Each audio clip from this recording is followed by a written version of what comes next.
প্রথমে ভিডিওটা একবার দেখুন। মুরাদনগরে বসতঘরের দরজা ভেঙে হিন্দু সম্প্রদায়ের এক নারীকে ধর্ষণের অভিযোগ উঠেছে ফজর আলী নামের এক স্থানীয় বিএনপি নেতার বিরুদ্ধে। বৃহস্পতিবার দিবাগত রাতে মুরাদনগর উপজেলার রামচন্দ্রপুর দক্ষিণ ইউনিয়নের বাহেরচর পাঁচকিত্তা গ্রামে এই ঘটনা ঘটে। একটা আমাদের গ্রামের মুসলমান একটা ছেলে এর মধ্যে জোর করে দর্শন করার চেষ্টা করতেছে, মেয়েটা নিজের রক্ষা করার চেষ্টা করতেছে। তাদের ইউনিয়নের চেয়ারম্যানের সাথে ওনার ঘনিষ্ঠ সম্পর্ক, এখন বিএনপির সাথে রাজনীতির সাথে সে অ্যাক্টিভ, যদিও কোনো কমিটি না হতে কোনো পদে নাই, কিন্তু বিএনপির রাজনীতির সাথে পুরোপুরি অ্যাক্টিভ হয়। একটি হিন্দু মেয়ে, সে জন্ম হয়েছে বাংলাদেশে এবং সে তার শ্বশুর বাড়ি থেকে বাপের বাড়ি বেড়াতে এসছে এবং সেদিন রাত্রিবেলা সে ঘরে ছিল এবং ঘরের মধ্যে সে যখন একা শুয়েছিল সেই সময় পার্শ্ববর্তী এক মুসলিম যুবক এসে সেই দরজায় ছিটকানি নাড়তে থাকে, দরজা খোলো, দরজা খোলো, তোমার সাথে প্রয়োজন আছে।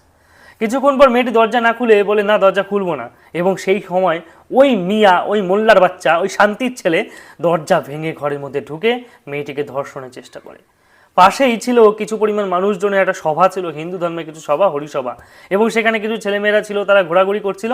তারা শব্দ শোনার পর তারা সেদিকে যায়, যাওয়ার পরে দেখে যে ওই ছেলেটি দৌড় করে ধস্তাধস্তি করছে এবং সেই ছেলেটি ওই মুসলিম যুবকটি সেই হিন্দু মহিলাটিকে বা হিন্দু মেয়েটিকে, বিবাহিত মেয়েটির উপরে ধর্ষণ করার চেষ্টা করছে এবং গ্রামবাসীরা মিলে উপযুক্তভাবে তাকে শাস্তি দেওয়ার চেষ্টা করে, মারধর করে, দু চারটে চড়থাপা দেয়, তারপর লোকজনকে ডেকে পাঠায় এবং নেতা নেত্রীকে ডেকে পাঠায়।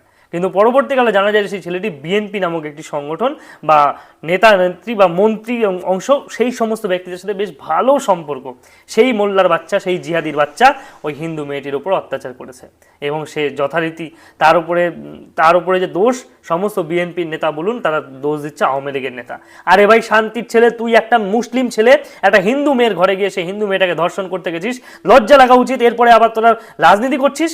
এদিকে আসিফ মাহমুদ নাকি আছে ওই মোল্লার বাচ্চা শান্তির ছেলে, ও কি করছে, ও একজন নেতা নাকি বাংলাদেশের এখন সমন্বয়ক না আরো কত কিছু নাকি, সেই মোল্লার বাচ্চা আসিফ মাহমুদ কি বলছে যে ওটা নাকি আওয়ামী লীগের কাজ, এবং সেই অন্য নেতারা, বিএনপি নেতারা বলছে আওয়ামী লীগের কাজ।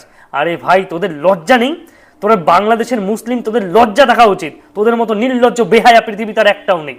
নির্লজ্জ বেহায়ার জাত, মানে হিন্দুদের উপর এইভাবে অত্যাচার করেই যাচ্ছে, একের পর এক অত্যাচার। নির্লজ্জ বেহায়া, মানে মুখের ভাষা খারাপ হয়ে যাচ্ছে, এইভাবে অত্যাচারের পর অত্যাচার করেই চলেছে। এদের ভিডিওগুলো দেখলে সত্যি গা জ্বলে ওঠে।